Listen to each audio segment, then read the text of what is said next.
नमस्कार। क्या आपके साथ कभी लाइफ में ऐसा हुआ है कि आपके सामने खाना है, लेकिन आप इतने व्यस्त हैं कि चाह के भी खाना खा नहीं पा रहे हैं?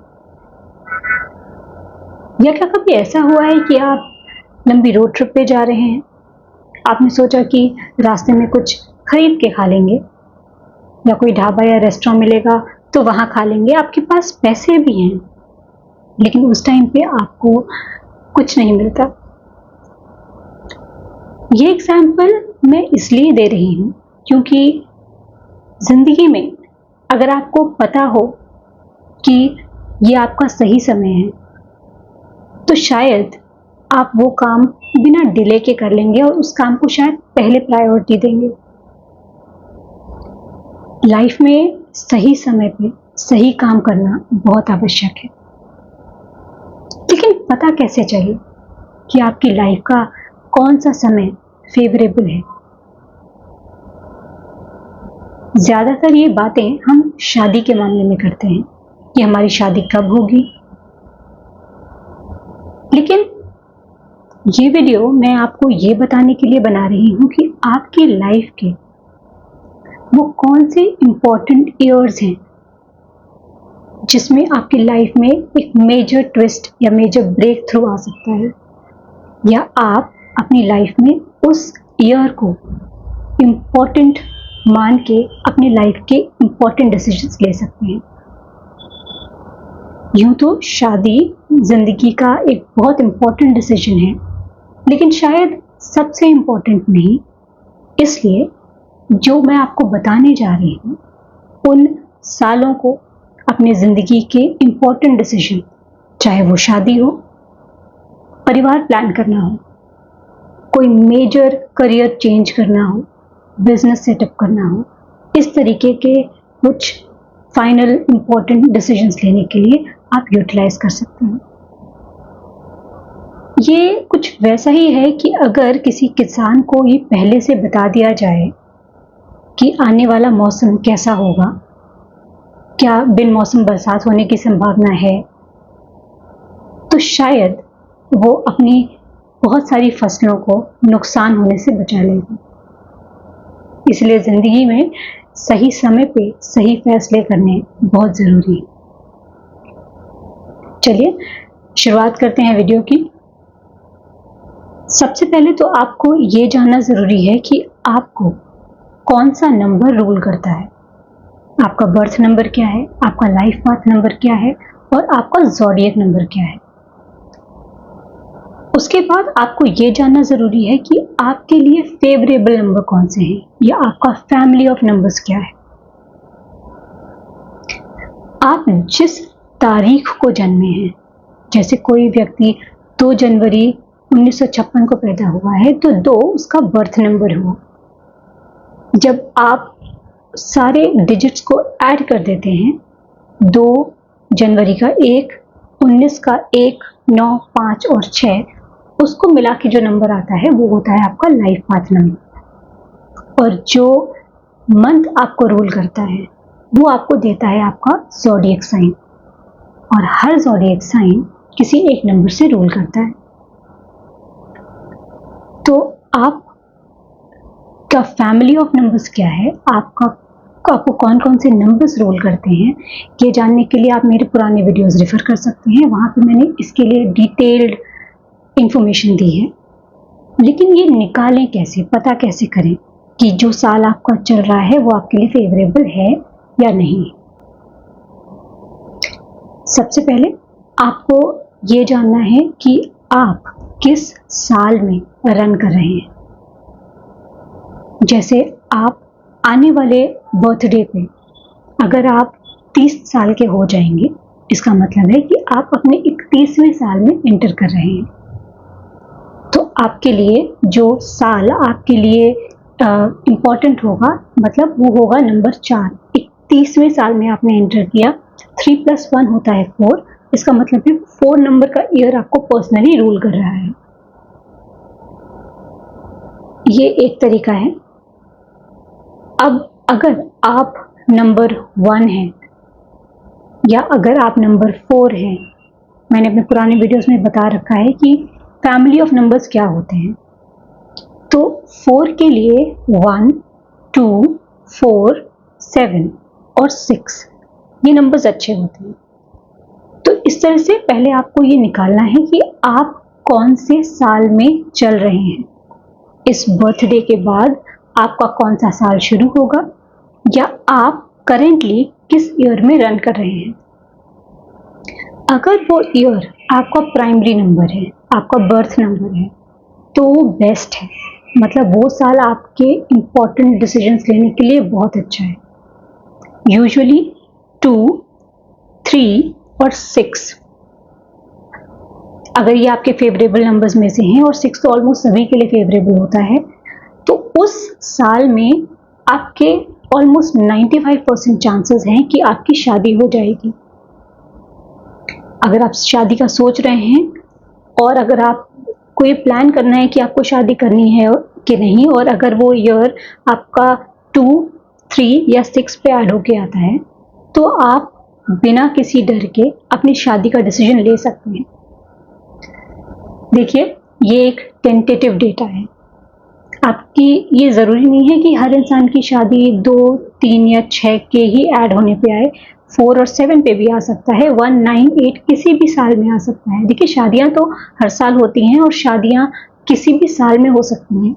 ये एक टेंटेटिव डेटा है। ज़्यादातर मैंने ये देखा है कि आपके जो फेवरेबल नंबर्स होते हैं, आपका जो फैमिली ऑफ नंबर्स होता है, चाहे आपका प्राइमरी नंबर हो, आपका ज़ोडिएक नंबर हो या आपका लाइफ पाथ नंबर हो, अगर आप करेंटली प्रेजेंटली उस ईयर में रन कर रहे हैं, और अगर वो मोस्टली 2, 3 या 6 है, तो शादी होने की संभावनाएं ज़्यादा होती हैं।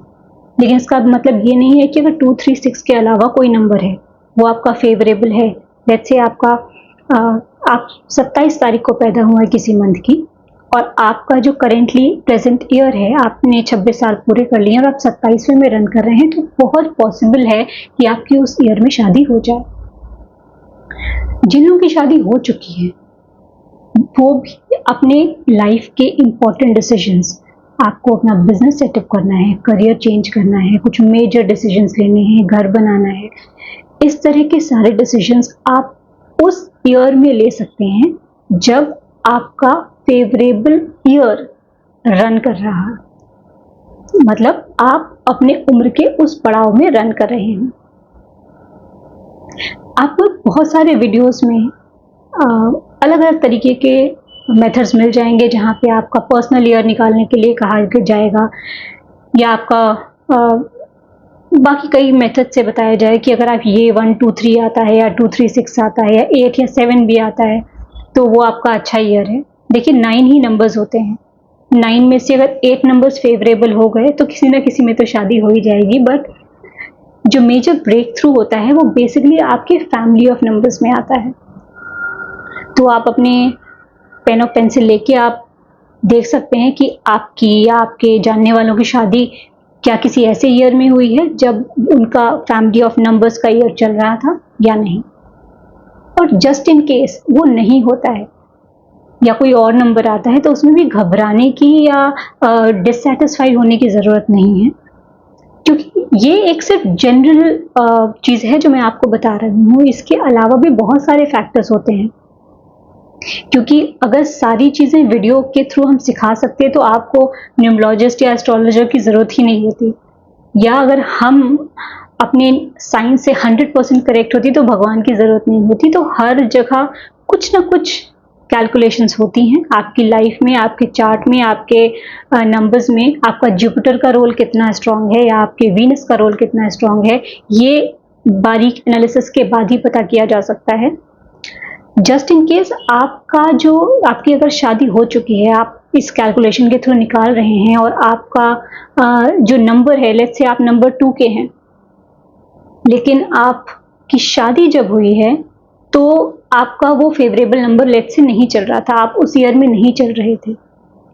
तो इसके अलावा भी और एस्पेक्ट हैं। क्या जो साल चल रहा था, लेट्स से 2009 चल रहा था, तो 2009 में 2 + 9 ऐड होके 11 आता है, दैट रिजल्ट्स इन 2।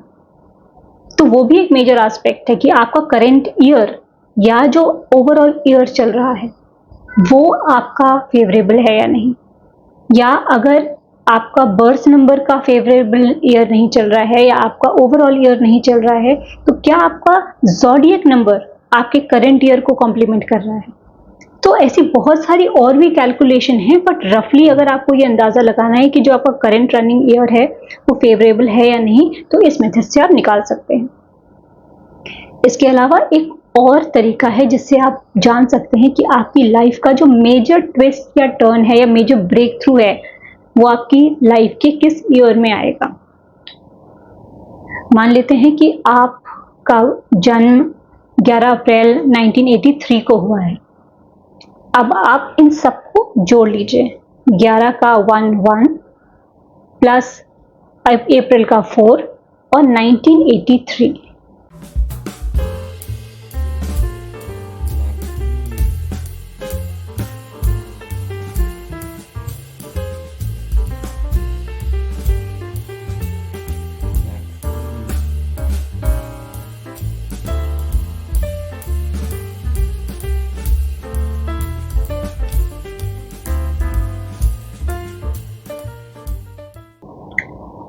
फर्ज करिए कि आपका जन्म 11 अप्रैल 1983 को हुआ है, 11/4/1983। अब इन सबको ऐड कर लीजिए, या दो तरीके से ऐड कर सकते हैं, 1 + 1 + 4 + 1 + 9 + 8 + 3। इसको ऐड करने पे आपके पास आएगा 27। इसके अलावा अगर आप इस तरह से ऐड करेंगे कि 11 + 4 + 1983, तो आपके पास आएगा 36। अब चाहे 27 को ऐड करें, चाहे आप 36 को ऐड करें, 3 + 6 भी 9 होगा, 2 + 7 भी 9 होगा, तो आपका लाइफ पाथ नंबर हो गया 9। लेकिन ये जो दो नंबर आए हैं 27 और 36, ये आपकी लाइफ का मेजर ट्रांसफॉर्मेशन के ईयर्स होंगे। अब मेजर ट्रांसफॉर्मेशन आपके लिए क्या हो सकता है, या आपके लिए शादी सबसे इम्पोर्टेंट है, करियर सबसे इम्पोर्टेंट है, घर बनाना सबसे इम्पोर्टेंट है, ये आप पे डिपेंड करता है। हर इंसान का एक अलग ब्रेक थ्रू हो सकता है, लेकिन आपका जो टोटल आ रहा है, जो दो तरीके से आएगा, वो आपकी लाइफ के मेजर ब्रेक थ्रू के ईयर्स होंगे। इसके अलावा क्योंकि आपका लाइफ पाथ नंबर 9 आता है, तो हर नवे साल, चाहे आप 27 से नवा साल कर लीजिए, चाहे आप 36 से नवा साल कर लीजिए, हर नवा साल, हर 9th ईयर आपके लिए एक major breakthrough, major transformation का ईयर होगा ही होगा। ये आप अपनी बर्थ डेट पे ऐड करके आप अपने तरह से इम्प्लीमेंट कर सकते हैं, चेक कर सकते हैं कि क्या वो साल आपका किसी मेजर ब्रेक थ्रू या किसी मेजर ट्रांसफॉर्मेशन का ईयर रहा है या नहीं। और इस तरह से आप डिसाइड कर सकते हैं कि अगर आपकी लाइफ का एक बहुत अच्छा साल चल रहा है, ट्रांसफॉर्मेशन का साल चल रहा है, तो वो आपके डिसीजन मेकिंग में आपको काफ़ी हेल्प कर सकता है। लेकिन इसके साथ साथ इन चीज़ों के लिए केयरफुल रहना भी बहुत ज़रूरी है, क्योंकि आप सिर्फ ब्लाइंडली ये नहीं कह सकते कि आपका अच्छा साल चल रहा है तो आपके साथ अच्छा ही होगा। बाकी फैक्टर्स भी मैटर करते हैं। अच्छा साल चल रहा है इसका मतलब है कि आपको उसी हिसाब से मेहनत भी करनी है, आपको उस दिशा में काम करना है जिसमें आप अच्छे रिजल्ट्स चाह रहे हैं। किसान खेती करने के लिए जो मेहनत करता है उसे वो तो करनी ही है, सिर्फ जो आपका फेवरेबल वेदर है वो आपको हेल्प कर सकता है, लेकिन आपके हिस्से की मेहनत तो आपको करनी है। ये मैं आपके हर वीडियो में कहती हूँ। सो इस तरह से आप न्यूमरोलॉजी की हेल्प लेके अपनी लाइफ में जो बेटर डिसीजंस हैं वो ले सकते हैं, और बाय ऑल मीन्स नंबर्स आपकी हेल्प तो करते हैं।